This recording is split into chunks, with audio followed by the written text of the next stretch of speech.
Baik, Assalamualaikum warahmatullahi wabarakatuh.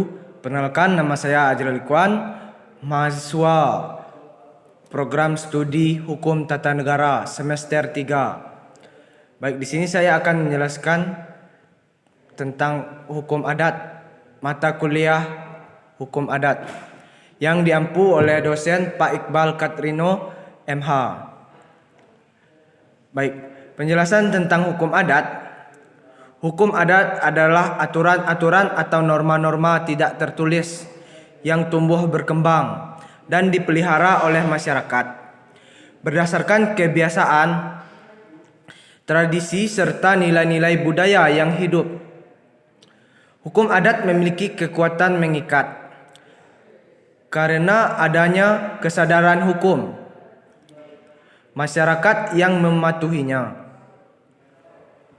Ciri-ciri hukum adat: 1. Tidak tertulis, hidup dalam bentuk kebiasaan dan tradisi.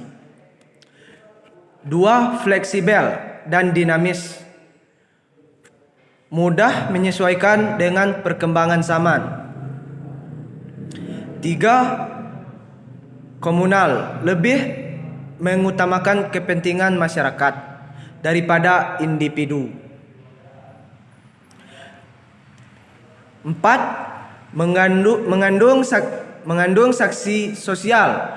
Pelanggaran biasanya diberi sanksi moral, sosial, atau adat, bukan sanksi material.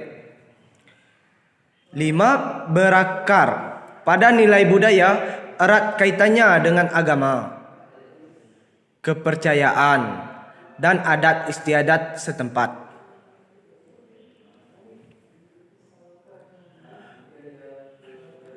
Perkembangan hukum adat. Perjalanan hukum adat dapat dilihat dalam beberapa tahap. 1. Masa prakolonial sebelum penjajahan. Hukum adat menjadi hukum utama dalam kehidupan masyarakat Nusantara. Mengatur berbagai aspek perkawinan, waris, tanah, perdagangan, hingga tata pemerintahan tradisional. Bersifat lokal dan beberapa antara satu daerah dengan daerah lain. 2. Masa kolonial Belanda. Belanda awalnya memberlakukan hukum barat, tetapi kemudian menyadari pentingnya hukum adat. Van Vollenhoven dan Ter Haar melakukan penelitian hukum adat dan memperkenalkan konsep adat rets atau hukum adat. Dibuat peta hukum adat dengan 19 lingkaran hukum adat di Indonesia. Namun, posisi hukum adat seringkali dikesampingkan dan dianggap lebih rendah dari hukum barat. 3. Masa pergerakan nasional dan kemerdekaan 1945 sampai 1960-an. Setelah Indonesia merdeka, hukum adat diakui sebagai bagian dari sistem hukum nasional. Undang-Undang 1945 pasal 18 B ayat 2 menegaskan negara mengakui dan menghormati kesatuan-kesatuan masyarakat, hukum adat beserta hak-hak tradisionalnya sepanjang masih hidup dan sesuai dengan perkembangan masyarakat dan prinsip NKRI.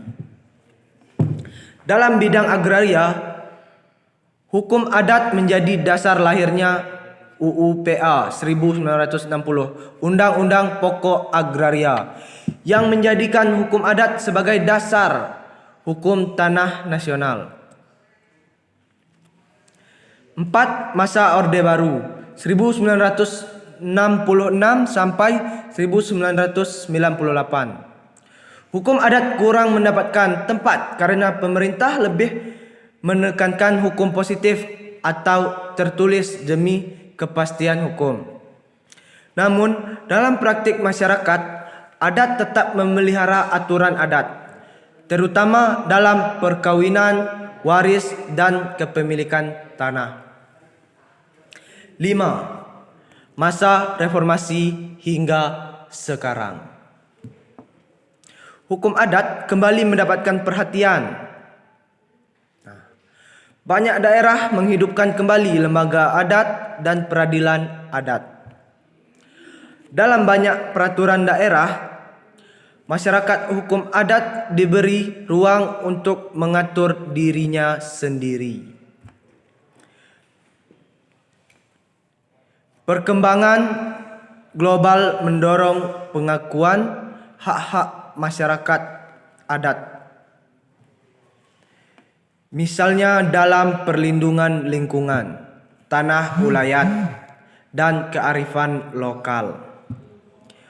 Hukum adat adalah hukum yang hidup, tumbuh, dan berkembang bersama masyarakat walaupun sempat terpinggirkan pada masa kolonial dan Orde Baru.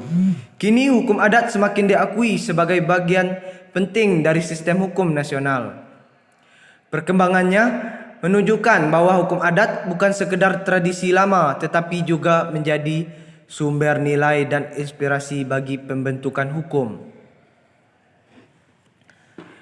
Indonesia yang berkepribadian bangsa. Baik, demikian presentasi dari saya.